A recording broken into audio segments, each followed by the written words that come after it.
Hey everybody, welcome to the Razorback foot or Arkansas football report with Otis Kirk. I'm your host Jason Patterson. Thank you all for joining us today.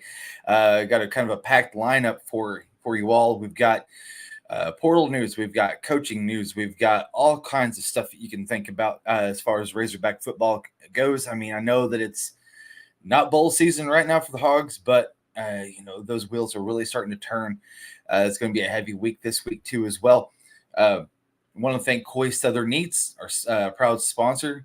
Make sure to go out and find all of their great products on koissouthern.eats.com, also at Walmart and Amazon.com, and select locations in Central Arkansas, Northeast and Northwest Arkansas. Go reimagine the magic of Koi's and come get you some. All right, man, how you doing today? Doing good, Jason. Doing good, man. Not bad. It's finally had a chance to kind of catch your breath a little bit this last week, and now you're gonna be hitting the trail again pretty hard. Yeah. Since National Signing Day, it has on the 20th, it's been pretty chill for the next 10 days or 10 or so days. It's been pretty nice. So, yeah, I tell you what, I did that show the Sunday before signing day. I was so tired I couldn't even talk. I couldn't hold my eyes open on here, man. I was dead that day. I'm not going to lie to you, man. I was dead. And, now I've got a chance to catch up and looking forward to this week. It's see who Arkansas can add. They've got 7 scholarships. I'll clear that up. People have been asking me, and they thought when Jaheim Thomas left yesterday, that got back to 8. No, I mean it was 8, but Sam knew who was leaving of the 8. They had actually 1 scholarship left, and he said 8, so he already knew of 7 leaving, and Jaheim was obviously one of those. So no, that does not add a scholarship. They had 8. Bradley Shaw took good morning, John. Bradley Shaw took a scholarship. He had signed. He just didn't want it out till Christmas Day. That got him down to 7. I expect them to probably sign 6 more out of the portal. I think they'll get Jamarian Burnett, the running back out of Alabama. I think they will get him. And so that would leave 6 scholarships. If they get him, that would leave 6 scholarships. So I don't know that. I hear people saying they'll sign, how many out of the portal. I don't. I think they'll sign 6. I really do, because I think they will take the running back out of Alabama. I think he's better than anything they can get in the portal. And they've got to get a linebacker. We know that. They've got to get a defensive back. They're going to get an interior offensive lineman, defensive end, defensive tackle. And then I think Sam said wide receiver, running back with the other one. I like I said, I don't think it'll be a poor, but I do think they'll probably try to take a wide receiver in that group too. So we'll see. Yeah. But, I was going to say this time of the year is pretty stinking busy for you.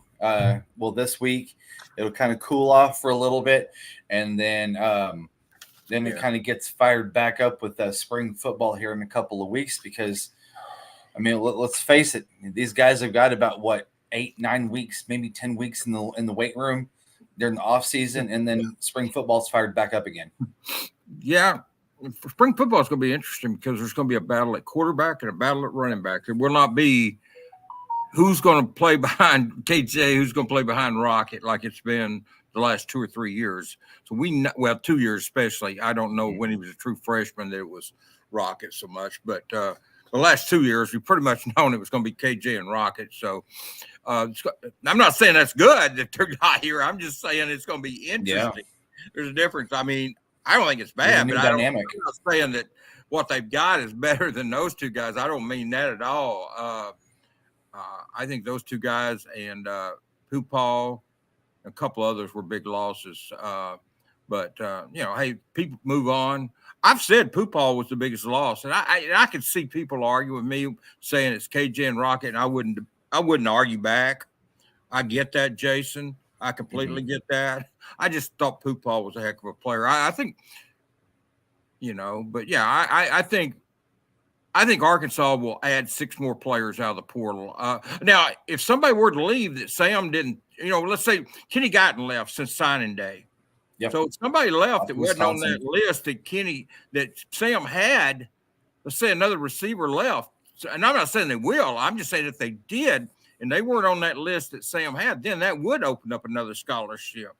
But Jaheim Thomas did not. Sam knew he was leaving and had him on that list.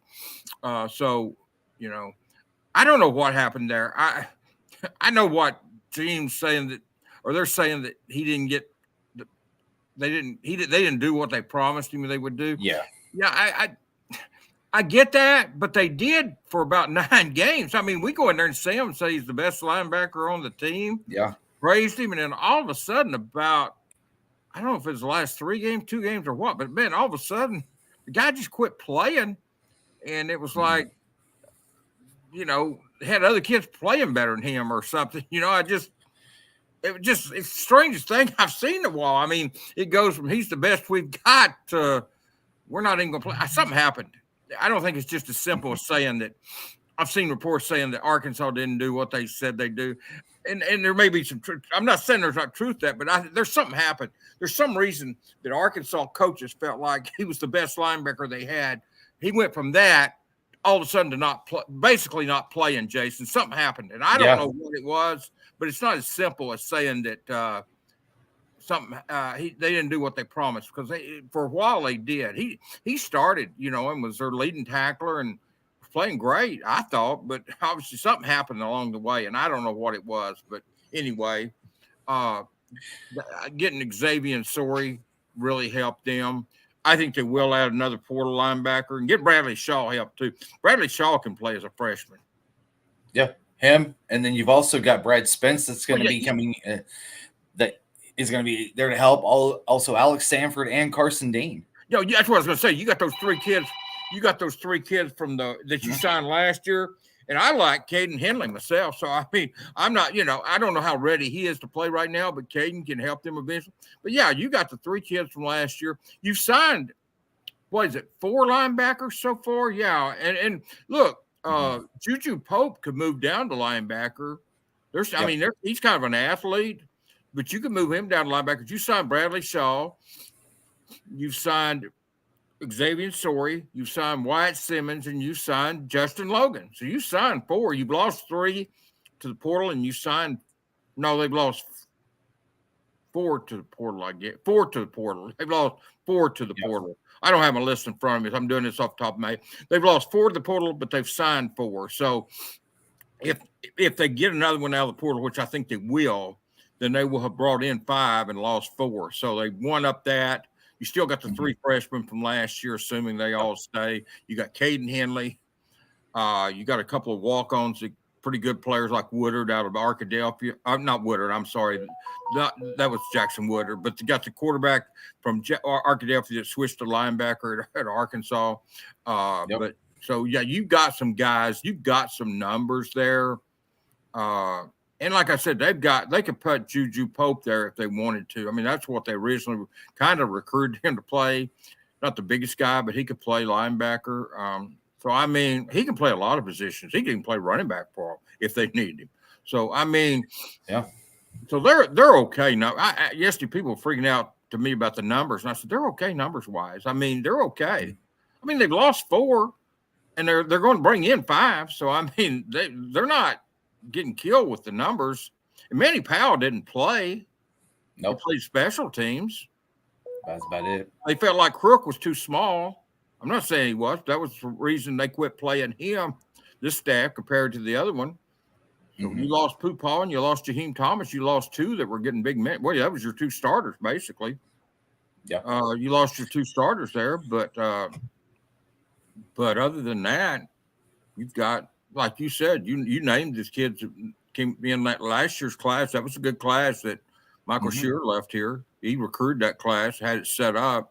Michael did, and he left it, and Coach Williams comes in, and but I feel like that they'll be okay at linebacker. They really will. I mean, especially if they get the right kid out of the portal to go with Sorey. I mean, they've got to get another kid. They've got to get another linebacker, and it's got to be an impact linebacker. Somebody who can come in, either start or give them quality minutes, man. I mean, give them something like Antonio Greer or more than what he gave him, or something, at least what he gave him, Jason. They've got to get that on this next one. I think Sawyer will be a starter. I think he'll be a star. Yep. I think he'll be great. Bradley Shaw. I like those kids you named, Brad and Spence, and you know the kids last year. I thought Carson Dean came in and was hot at first, but Sanford got praised all year. Dean can run. He's a big kid who can run. Mm-hmm. So I mean, I don't know why. They've got to have experience and get on the field. Brad Spence showed us early on over at Little Rock that first game what he can do when he gets his hands on the football. So no, I mean, I think they're okay at linebacker. I know I've said that 2 or 3 times. I don't mean to repeat myself, but I'm just saying that everybody was just freaking out yesterday. And Jaheim Thomas leaving did not surprise me. What surprised me is the way he got demoted about 9 or 10 games into the season. That's the part that's mystery to me. Once they quit playing him and started doing that at the end, I knew he was going to leave. I mean, he's not going to stick around. He got in the doghouse, and I don't know why, but it was no surprise to me he left. I was surprised he waited this long to announce it, but I figured all along he was leaving. He was one I had targeted to leave, kind of like the kid, the receiver, was it Stevens that left? Brad Stevens. Yeah, you knew he was leaving. He fell out of the rotation completely. That was writing on the wall. Yeah. Yeah, I mean, you knew that was coming. And I thought Jaheim Thomas was the same thing. I mean, yes, he led them in tackles, but he fell out of favor with about 3 games to go, got in the doghouse. And I'm not blaming him. I'm not blaming the coaches. I honestly don't know what happened. So, I mean, I'm not putting the blame anywhere, but I'm just saying I wasn't surprised he left. Yeah, he had 4 tackles against or 5 tackles against Florida, 8 against Auburn. He didn't record a single stat in the FIU game, and then had 4 or 5 tackles against Missouri, but that was about it. Last couple games of the season, he just, like you said, it just kind of went off the chart a little bit, and you saw Antonio Greer getting more minutes, and that's just some of those shook out the last end of the season. Some of those tackles in those other games were in mop-up duty, too, like Missouri. I didn't think he played till the second. I may be wrong on that. I didn't sit and monitor him, but I don't think he played till the second half of the Missouri game. And, I mean, God knows, I just don't know how you go. It's just a mystery to me how you go from being the guy that Sam Pittman every Monday would tell us the guy that's playing the best of that. He didn't necessarily say the best. He said the guy who's playing the best of that group is Jaheim Thomas. Said that every week. And then all of a sudden, bang, he's out of the rotation. Antonio Greer is practicing better, playing better. So like I said, and I'm not being critical of the coaches or Jaheim. It was just one of those deals. Yep. So switching gears a little bit, we got Kenny Guiton. It was announced that he's heading to Wisconsin last week. And he's going to join Luke Fickell and that staff up there. And so I know that there's been some folks that have, names have been floated around. Otis, you had that story on Hogville and also on Pig Trail Nation of a couple of folks that might be filling that role, because you look at maybe Garrett McGee. You also look at maybe a Michael Smith. There's a few others. I mean, there might be floating out there. What's the latest that you've heard? Well, I mean, there's some. I've heard he's interviewed 4 candidates, and I don't know who they are. Well, I mean, I've got an idea, but I mean, Damian Craig was who I wrote about, and I wrote about. Damian Craig, that's right. Damian Craig and Garrett McGee. I think Michael Smith. I like Michael. He's a friend of mine. I think he's a good coach.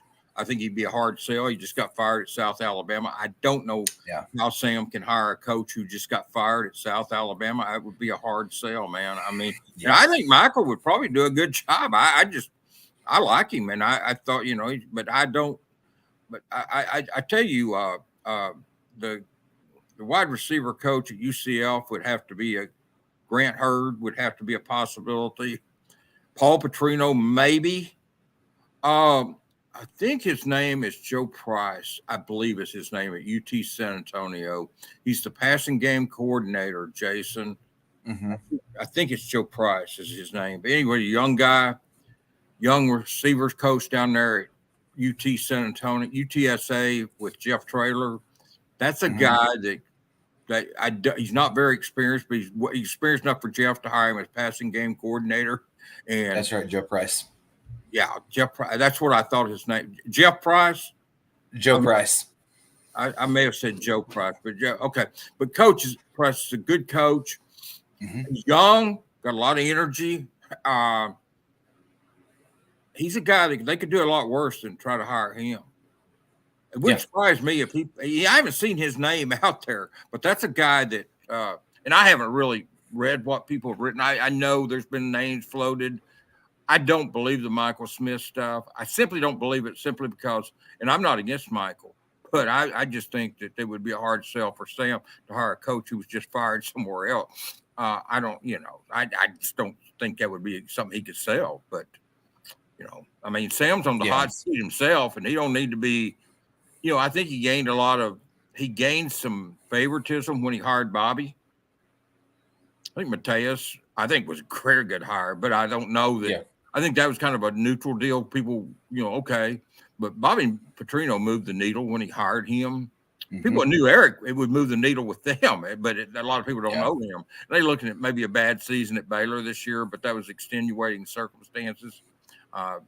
Eric's a very good coach. Bielema hired him when Sam left. Yeah, and I think he may pull in that kid from Florida that just left that was at Baylor. I think he may pull him in.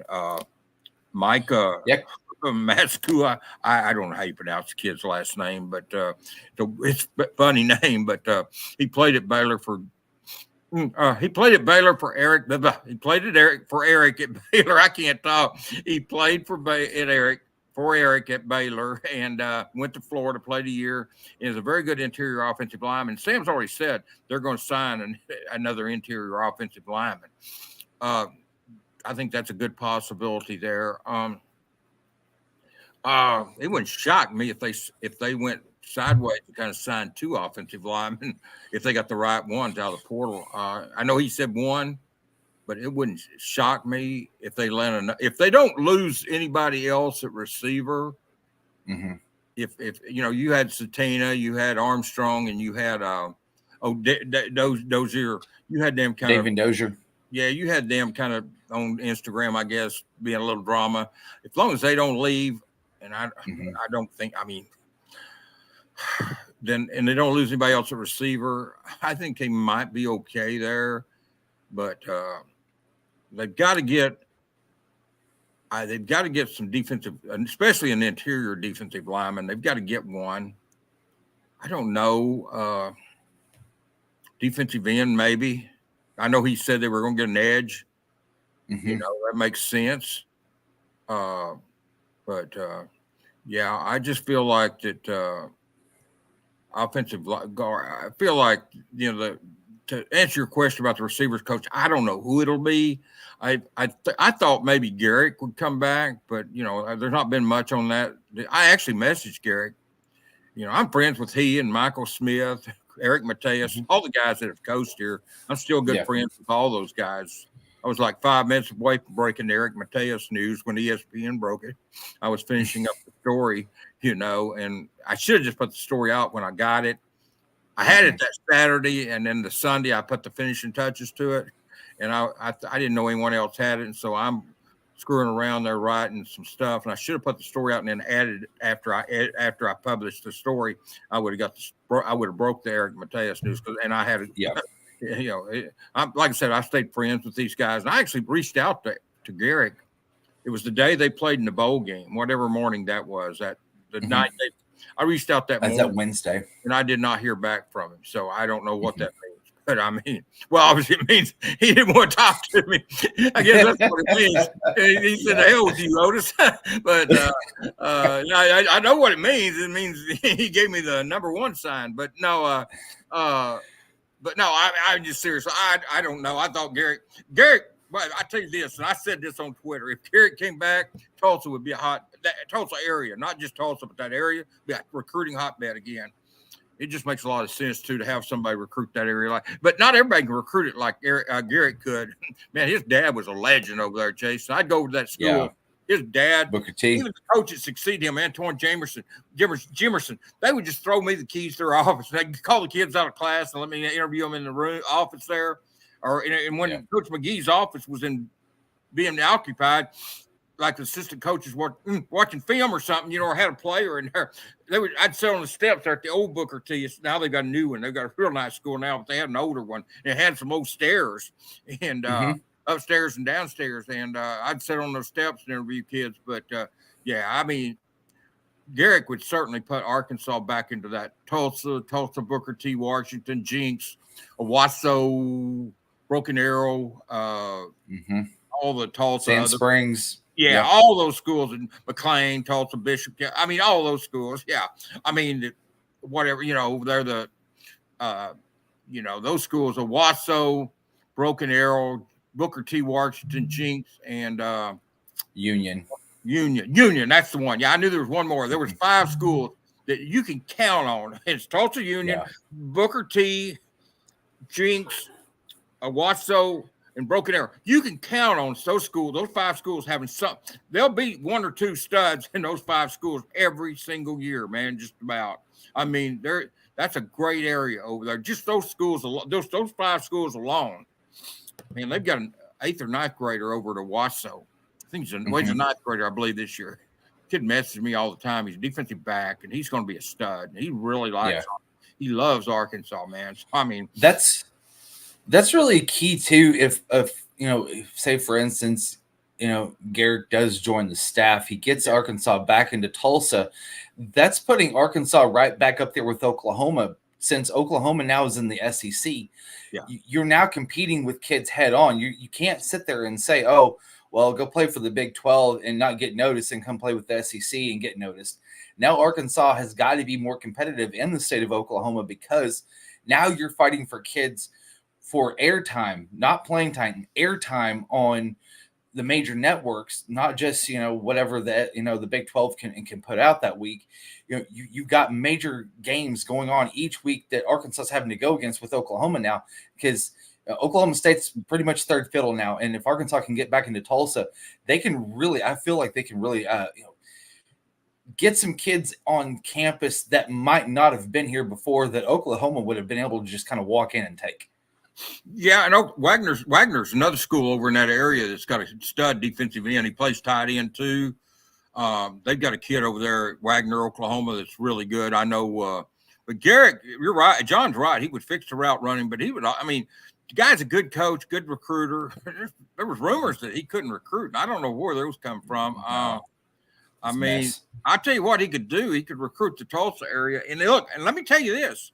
If he didn't recruit anywhere else but those areas and then recruited receivers wherever, but as long as if he took care of Tulsa area, I'm telling you, when you stretch that out and you, like you said, Sand Springs, you've got a lot of schools over in that area, not just those 5 I named. The only reason I named those 5 because between those 5, they're going to have 1 or 2 studs most years.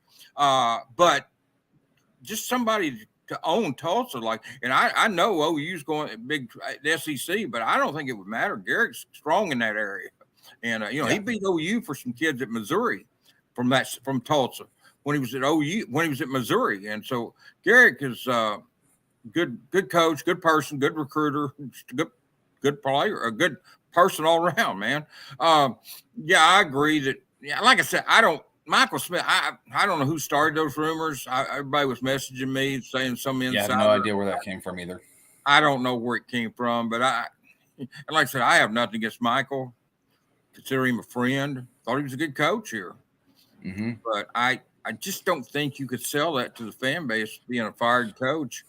With Sam coming off of a 4-8 season and then go hire a coach who was just fired at South Alabama. I just don't know. That'd be a tough sell, man. I'm not saying he couldn't do it.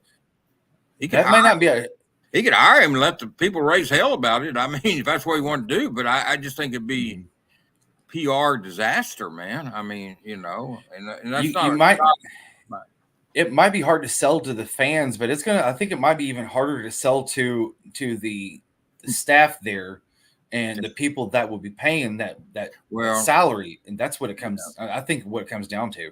Well, I don't know. Here's the problem, I think, with Damian Craig. He made $680,000 at Texas A&M. Kenny Guiton made $350 at Arkansas. There's your problem. Mm-hmm. You're basically talking dang near doubled his salary. What would Damian come to Arkansas for? Would he come to Arkansas? They're not going to pay him $680. but would he come for would you offer him $550? I mean, he doesn't have a job. I'm sure he's got offers, but I mean, would you offer him $550 and then him turn it down and know 6 is your ceiling? I would. I'd offer Damian Craig $550 and if he turned it down, say, well, okay, what will you? I can't pay you $680. What would you come to Arkansas for? If he says $600, I'd do it. I mean, I'm not Hunter Yurachek. I don't have the checkbook at U of A. You know, my name's not on the checking account over there, so it's easy for me to say what I would do. But Damian Craig can recruit. Now, I don't know that Damian Craig is your best coach in the world, on the field coach. Just being honest, I don't know that he's your best on the field coach. I think he can. I mean, he's a good coach, but I don't know what he's. I mean, but I think Garrick is a better X and O guy on the field. You know, much better.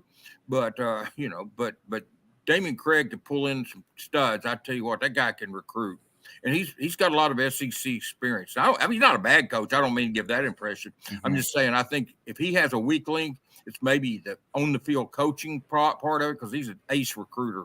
But I know Arkansas is not. Well, I say I know they paid Mateus over $700,000, but I don't think that with Sam's 4-8 record and probably some sales down and stuff, tickets down, I don't think they're going to go $680 on Damian Craig. But no. I said I would offer $550 if that's who I wanted, and counter. And if he went 6 and countered at 6, I'd do it. I mean, I think you get Damian Craig here. He worked with Bobby last year. You know, that was my guy when it first came open that Kenny got. Well, actually, before Kenny ever left, I'd told some people that if Kenny got, because I had a feeling he might. You know, he was offensive coordinator. He didn't get the job, and he shouldn't have. But I can see where Kenny might. You could just feel like maybe he feels like he's getting demoted back to receivers coach. You know what I'm saying? Yeah. I don't think he was, but I think I can see where he would feel that way. And I told a couple of friends, I said, if he leaves, and I don't know that he will, I hope he doesn't, because I actually like Kenny. But I hope he doesn't leave. But if he does, I said I would hire Damian Craig if I could get him. Now, like I said, you got to say if you can get him, because like I said, I don't see them paying him. I don't see them going from $350 for Guiton to $750 or to $680. I mean, $350 for Kenny to $680 for Damian Craig. But I can see them, like I said, I'd have no issue saying Damian, how about $550? He said no. But 6 would probably be my ceiling. I mean, if I'm Arkansas, if I had unlimited access to their account, I'd offer him $680 because I think he could help them recruiting. But I'm just saying, I'm kind of putting myself in the position of Arkansas when I say that. When I say I would counter, I don't mean me. I just meant that I'm kind of putting myself in the position of Arkansas there. That I think that would be. I'd have no issue going to 6 on him, simply because of his recruiting, Jason. The days of paying a position coach under $500,000 are over, and that's the name of the game at this point, because Arkansas is in an arms race. When it's all said and done, you're in an arms race with coaches, you're in an arms race with players, you're in an arms race with facilities, and the cost of doing business, it's going up, and it's going to go up even further. And you add in Texas and Oklahoma into the mix. Exactly. That's what's causing some of this spike up in the spike in salaries, because now you're having to compete with those guys. And at the end of the day, then you've got Alabama and Georgia playing at elite levels, man. I mean, Alabama and Georgia are playing at elite levels. You add Texas and OU to the mix. LSU is always going to be LSU. You know, I think Texas A&M may slip back a little bit. And I wasn't a Jimbo fan, but I don't know that Mike Elko is going to continue. I don't know that. I hadn't been impressed with what he's been able to do down there. I feel like they've taken. I don't know. I mean, Jimbo had a name. I think A&M's pulled back some money on him, honestly, when it's all said and done. Yeah, well, they had to. When you pay a guy 77 million or whatever, 76 million to go away, it takes a little bit. I mean, everybody's got a limit, man. Well, see, that's it, John. And the thing of it is, you're in the SEC. And if you don't, you've got to spin, man, because, I once had a guy working for me that wasn't getting paid. And I had a guy, a friend of mine said, "Why don't you fire his butt?" And I said, "Man, he's not even getting paid. He's a friend of mine." He said, "Well, listen, one time I can truly say you're getting what you pay for." Well, I mean, there's nobody working with me now. It's nobody working with me. That's a long time ago. But I'm just saying, I mean, you get why I told that story is to say this: you get what you pay for. And if you're gonna, and look, Kenny was a bargain at $350, but I don't know that any of these names. I mean, to get a guy from Louisville, get a guy from A&M, to get a guy from, I mean, the Grant Hurd down at UCF is making at least $450, Jason. The last I heard, he was making $450, and he may be making more than that now. But last I'd heard on Grant Hurd, he was getting $450 at Central Florida. So I mean, you're not going to get somebody for $350. That's why I don't think 600 be a reach for Craig. I mean, you get what you pay for in this world, man. It is, and I'm looking at what Garrick McGee's making right now, and he's only making $4.25. I know that sounds crazy to sound, but he's only making $4.25. So you might be able to. That's still $75,000 more than Kenny was making. Is what I'm saying. And then Grant Hurd, I know, is making at least $450. The last report I had on Grant Hurd, he was making. I haven't written about him, but I got names that I haven't written about. But he's making $450 the last search I did on him. I know, and this was a year or two ago. He was making $450 down there a year ago. I don't know if he's gotten a raise since then, but Garrick making $425. So what I was saying, no matter what you do, you're going to have to pay probably more.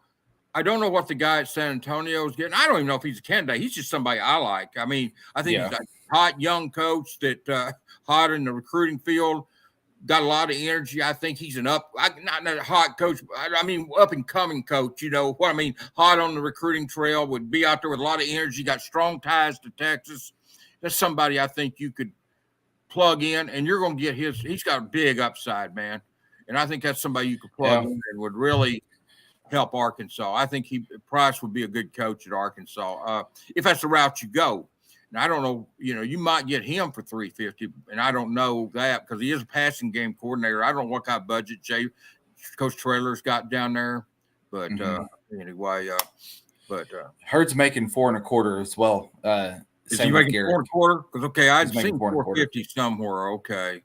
But anyway, whatever. He's still making more than maybe it's $4.25. I was thinking $450. Whatever. He's still making more than Kenny was. So there's a good chance you're going to have to up the pay whoever you hire there. And that would be another thing. If you hired Michael, it would probably be a deal where everybody would say it's all about the money, man.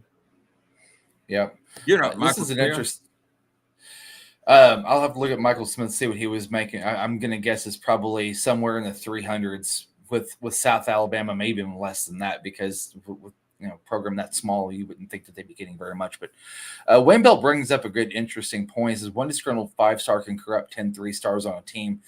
Is it better to buy the 10 than a 5-star the disruptor? It's, I mean, Sam's going to make the fit. Yeah, that goes back to the individual. I mean, not every 5-star is going to be a disruption. I mean, Xavier Sorey was a 5-star in high school, and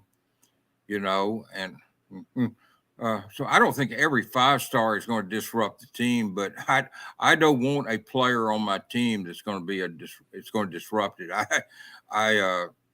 I don't care if he's a 5-star or a 10-star or a 2-star. I don't want someone who's going to disrupt the chemistry. And I think Arkansas had some of that last year, to be honest with you. I just think when you've got a bunch of disruptions and people disrupting players and somebody making it about themselves instead of the team, you're going to have issues. And I think we saw a little of that last year. And I'm not pointing any fingers at anybody. I'm not calling names. I'm just saying that from the outside looking in, it appeared that not everybody was on the same page, Jason. So I don't want somebody 5-star, 3-star, 4-star, whatever, that's going to be disgruntled and cause a lot of problems within the team, because then you've got issues. You got team issues. One thing to have an issue with a player, you can call him into your office and send him packing or have him straighten up. But when you get team issues, you've got a whole team. You've got problems, man. I think that's one of the reasons why he did bring Bobby in was that Bobby can, and I know that whenever he was here and every player that you talked to that he coached, he brought together. He did not create divisiveness in the locker room. He brought everybody together. Not only did he want that, he demanded that from everybody. They were scared to disrupt the team with Bobby. Exactly. They were scared to, man. They were afraid of him, man. I mean, they weren't going to disrupt the team. They were afraid to dock him in the head with something, man. I mean, Bobby is a lot like Saban. He didn't put up with any BS, man. He just didn't do it. Yeah. And you know, that's what's going to help Sam also in the locker room and to keep that team together. Now, Sam has great relationships, but now you start to iron out some of the mess that might have been going on in the locker room, and that's where I think that you're going to see more cohesiveness whenever it goes on the field next August. Well, I've told this story before, but everybody was telling me that he missed Barry Odom from coaching from somebody to lean on standpoint, not from the defensive coordinator. And I kind of hee-hawed it, two-pawed at that earlier in the season. But you know, as the season went along, I kind of buying into that. And I think that's where Bobby, a successful head coach, even more so than Barry Odom was, but a successful head coach, I think Sam can lean on him. And I think Sam missed that last year. People were right. That's why I always tell people, don't believe what I say. Don't take it as a fact, because I may change my mind. I'm going to tell you my opinion. You can form your own opinion. I'm not trying to tell people how to think. I told somebody that yesterday. I appreciate you reading my stuff, but I'm not trying to tell you how to think, because I can change my mind, because I had people tell me that he missed Barry Odom from that standpoint. And I scoffed at it, to be honest with you, Jason. But you know, as the season went along, the more I thought about it, I'm like, you know what? Those people are right. He does miss Barry Odom, and it was pretty obvious. And that's where Bobby can really help him, as you said. And then I think Bobby will stabilize the attitudes, you know, or the divisiveness or whatever. Yeah, I think, Bobby was a great hire, man. I mean, guy said, well, he's not the same coach he was 10 years ago. I said, let me tell you something. Bobby Petrino at 150 years old, he can call plays from the grave better than 90% of the coaches out there calling plays. Yeah. If I 150-year-old and dead, he can dial in plays better than 90% of the college football coaches. Yeah, so he can. Don't give me that stuff. He's not what he was 10 years ago. Bobby is a coordinator for a reason, but it has nothing to do with not being able to call plays. It has nothing to do with that. There's other reasons, but it has nothing to do with not being able to call. That's the best play caller I've ever seen in college football, man. Ever. Yep. Well, Otis, man, I want to get you out of here. You got an engagement that you got to make here at 1:00, and give you a little bit of time between now and then. But man, I'm fine.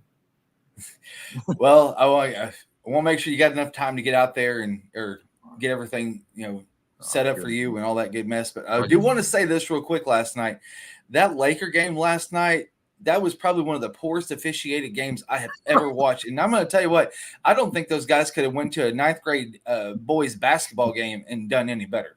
Yeah, and as I said, I'm not blaming the official for the game. I thought both teams were ready to kill. You know, they keyed up McDaniels there at the end and gave our Lakers a 4-point play.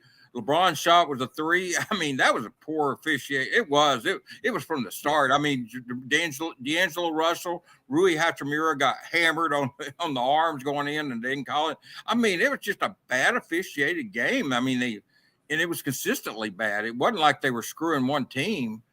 No, it was.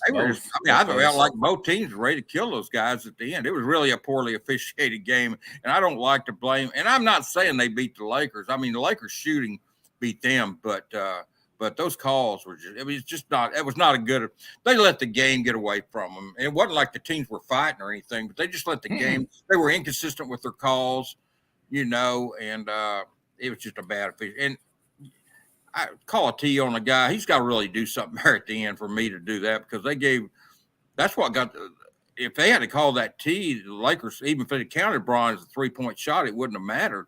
No. That was just, I just don't, to me, you call a T there at the end, man, it's got to be something pretty flagrant. And maybe it was, but I didn't see, I mean, I and it was against Minnesota. It wasn't against the Lakers, so I'm not whining.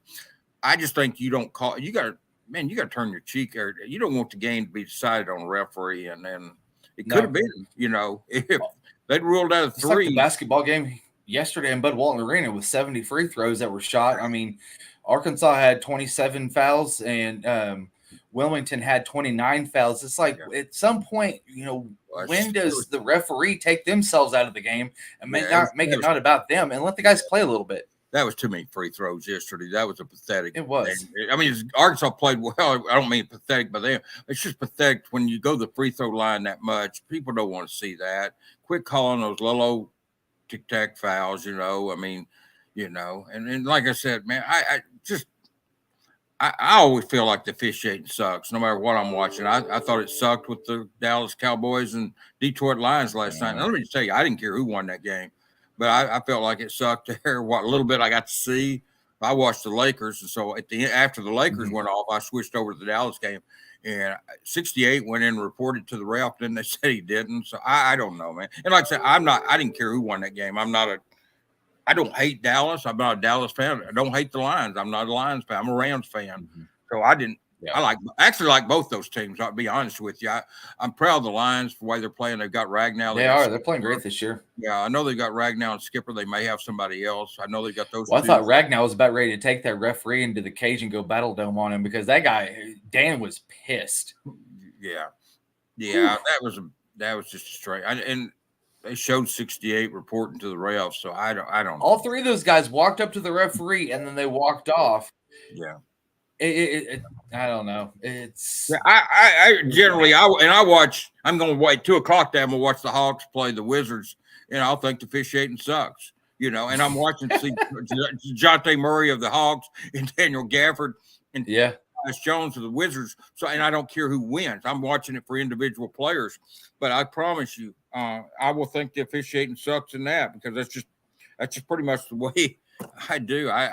It just doesn't impress me, man. These officials, I think the level of play in most of these sports is really like football and basketball. I think they've surpassed what the referees. You got people that are not capable of calling those games right. I don't know if they're betting on the games or what. I remember last year LeBron went in against Boston and Jason Tatum hammered him and there was no call. And that referee ended up having to retire after the season. I mean, it came down that he made a ton of calls for the Celtics through the years, Yep. Makes you wonder. Some of these guys. I like the Liberty Bowl last year with Arkansas. Makes you wonder. Some of these guys are gambling because man, they had replay and still couldn't get those calls right. Arkansas had to win that game 3 times against Kansas. Yeah, you don't have to go to the pros. Quincy McAdoo's Liberty Bowl. That was pathetic, man. And they had to get Quincy McAdoo's suspension reversed in the offseason just to get that shit right.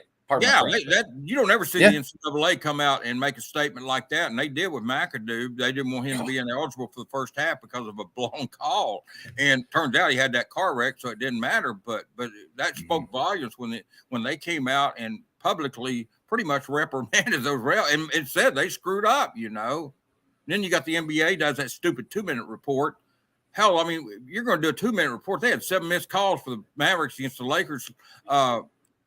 Year or two ago, and I'm thinking, well, if you missed 7 calls in 2 minutes, how many did you miss in 48 minutes? Yeah. So why do you do a 2-minute report? I mean, first place, they're not going to change anything. You can say, oh, we missed 6 calls, we missed 3 calls. Why do you do that for 2 minutes? The game's 48 minutes. And if you're missing 7 calls in 2 minutes, there's a good chance you probably suck for the whole game, man. Yeah. It was 7 Mavericks and Lakers. It wasn't all against Dallas. It was split, but I'm just saying. I mean, 7 missed calls and 2 minutes. I wouldn't even report that, man. That doesn't look good. That's just like I had 7. I wrote two paragraphs and had 7 errors in 2 paragraphs. That probably wouldn't be something I'd be letting people know about. If you wrote it, I screwed up really bad a couple times, but I did fix it. 7 misspelled words in 2 paragraphs, which I probably have done, but whatever. But wouldn't surprise me if I've done that, but I'm not going to advertise it. Well, Otis, I want to wish you a Merry New Year or Happy New Year, I should say. You got 2024. It's going to be rolling around here in about 12-ish hours, maybe a little under 12 hours now. It's a year that I think a lot of Razorback fans want to put behind them. Yeah, my girlfriend was just celebrating hers over in the Philippines. It's actually it's a little bit now. It's about 3 o'clock over there, but she was celebrating here a couple hours ago. They're 14 hours ahead of us in the Philippines. and Asian stuff. We're in the Philippines. I don't know about all of Asia, but I know the Philippines is 14 hours ahead of us. So she was celebrating a little bit earlier with her family and mixed and sent me some pictures and stuff. So yeah, it's already New Year's a few places, but we still got a few hours to go. I'll be watching the Lakers tonight, man. People ask me, what are you doing for New Year's Eve? I'm watching the Lakers. What do I do every night? I'll be watching the Lakers tonight. I always enjoy watching a lot of the fireworks from some of the larger cities around the world. Those are always fun because they're huge displays. Yeah, I'll probably if I'm awake and care, I'll probably watch the countdown with Ryan Seacrest later. But yeah, I don't know. I mean, it's just another day to me. I mean, I used to get excited about that stuff, but anymore, I mean, it's just another day to me. Man. I mean, it all is, Yeah. Wish my sister-in-law happy New Year, same crap, man. So, yeah, 2023 football season, definitely something we can put behind us. So hopefully, man, I mean, I'll tell you what, let me say one thing real quick, Jason. I'm going to tell you what, I'm impressed with what Menifield's done. And I'm not going to lie. His first half, he played that first game. Yeah. I sent a text to a guy and I said, I do not see what Musselman sees in this kid. It was, and or second half, maybe it's his second game, the first half of his second game, maybe it was. I sent a friend of mine a text, I do not see what Musselman sees in this. And after that, because he blew up for 11 points in that second turnovers, half. No points in the first half. I think it was actually his second. I guess his first game was in Little Rock. So this was his second game. Okay, this was his second game. The first half, he had 3 turnovers. He was plus 21 against Abilene Christian, but he had 3 turnovers, no points. And I texted a friend of mine and I said, I don't know what Musselman sees in Menifee. And man, you're talking about pie on the face and looked like an idiot if I'd put that on social media, man. But no, I mean, well, at the time I didn't, but no, I mean, man, I think that kid has turned this whole. I mean, I think Devo went off last night in part because of Menifee. Menifee's really made a difference, and I didn't see that coming. I'm not going to lie to you. I think Musselman's got them heading in the right direction. I know that's Kevin's territory, but I'm just saying, and I'm not trying to give you any scoop on basketball. I'm just giving you my opinion. But I really think Musselman has them heading in the right direction. We'll see what they do against Auburn this Saturday. One of the things that. And I know that, like I said, it's Kevin's territory. I want to make a quick observation really quick because I feel like it extrapolates across the entire fan base, also with media too. Whenever you watch Keon Menifee come up into the backcourt, I always notice that it's like his hands have got stickum on him onto that ball. He always has such a good demonstrative control of the ball. I know that it sounds kind of intuitive with some of the passes that he makes, but whenever it comes to the handles, the guy's got stickum on his hands, and that's what you need out of a point guard. And I'm telling you what, the ceiling is going to be, it's a lot higher for this team than it was 2 weeks ago. It is. No doubt. And that's what I was getting at is that I think he's going to make, that's something that not every great player makes players around him better. Yeah, not every great player does that, and I wanted to throw this out there really quick. Smoking Tim says, "Are we going to get the running back from Georgia? He has a 4. I'm going to guess 4-star. Is this true? Anybody answer? I see on. Is it on 24/7? I'm not sure about that. I feel good about Jamarian Burnett. That's who I feel good about. The 4-star running back from Alabama. It's going to come in on January the 12th through the 14th weekend. But I feel really good about Arkansas's chances of getting Jamarian Burnett, but I don't know about the running back from Georgia. Is he talking about I don't know. I don't have a subscription 24/7. Maybe he's talking about the running back from Georgia who was at Florida State and hit the portal and was a 4-star.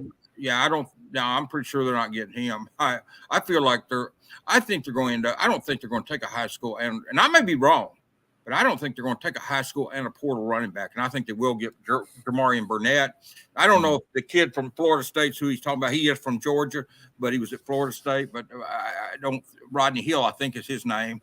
Or Hill's his last name, I know, but because you got Travis Etienne that went from Florida back to Georgia, so that was an interesting move too. I think that you're going to see Arkansas get Burnett, and that would get them down to, they'd be probably their last scholarship because they're at 7 right now, and I think they'll get 6 kids I don't know if they'll get 6 this next week from the portal. I don't think they'll get more than 6 because, right now they've got 7 scholarships, and I think they'll save one for Burnett.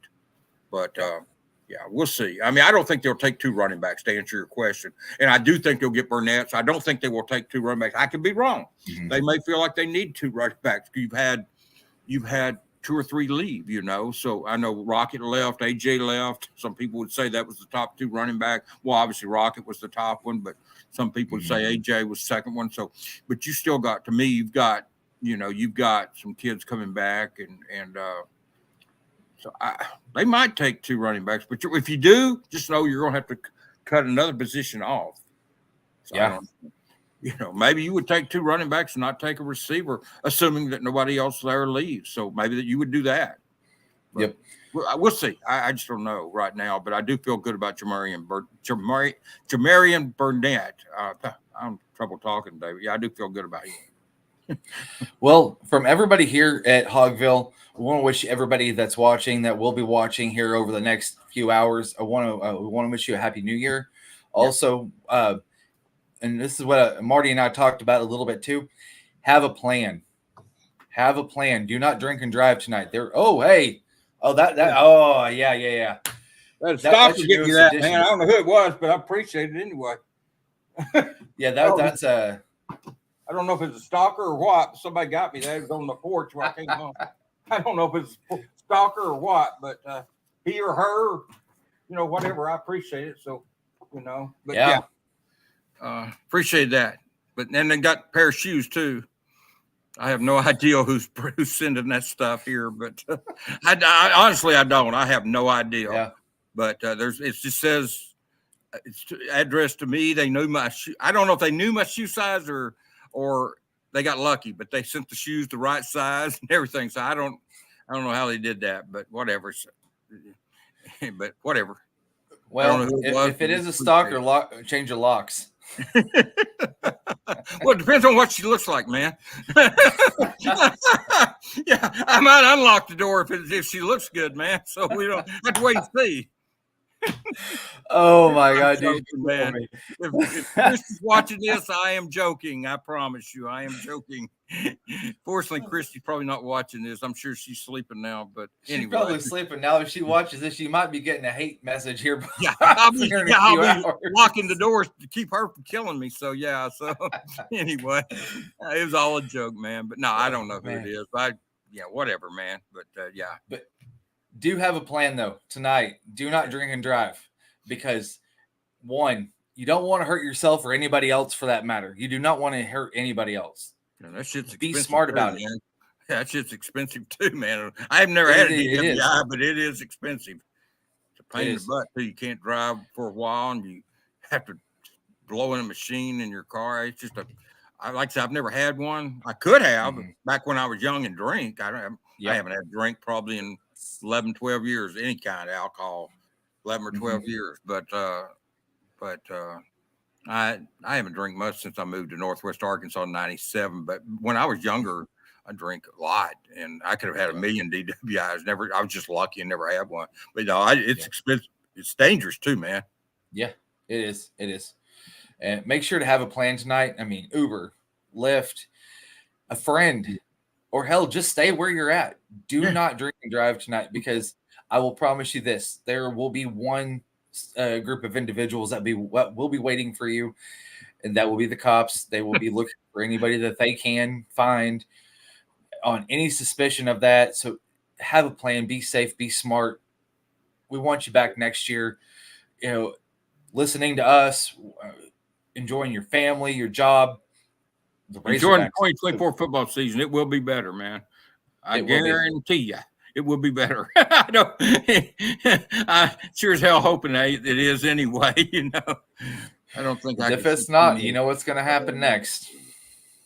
So, all right. Well, y'all take care, and Otis get you out of here. And for everybody here at Hogville.net, we want to wish you a happy New Year, a safe New Year, and we will see you in 2024. Y'all take care. Thanks, everybody. Appreciate you. So, quick word from our sponsor, Koi Southern Eats. Make sure to go over to koisouthern.com, walmart.com, and amazon.com to find all of their great products. that you can buy either online or in the store at select locations in Central Arkansas, Northeast and Northwest Arkansas, and go and rediscover the magic of koi's and come get you some. I want to thank Clay and Tracy and all of the group there at Koi Southern Eats for all of their support that they've given us this year. And it's going to be looking a lot brighter for them. I know for 2024, they got a new restaurant that's going to be coming open in Hot Springs here before too long. And whenever that information gets put out, we'll be filling you guys in. So for myself, Jason, and for Otis, I want to thank you all for take care thank you for joining us.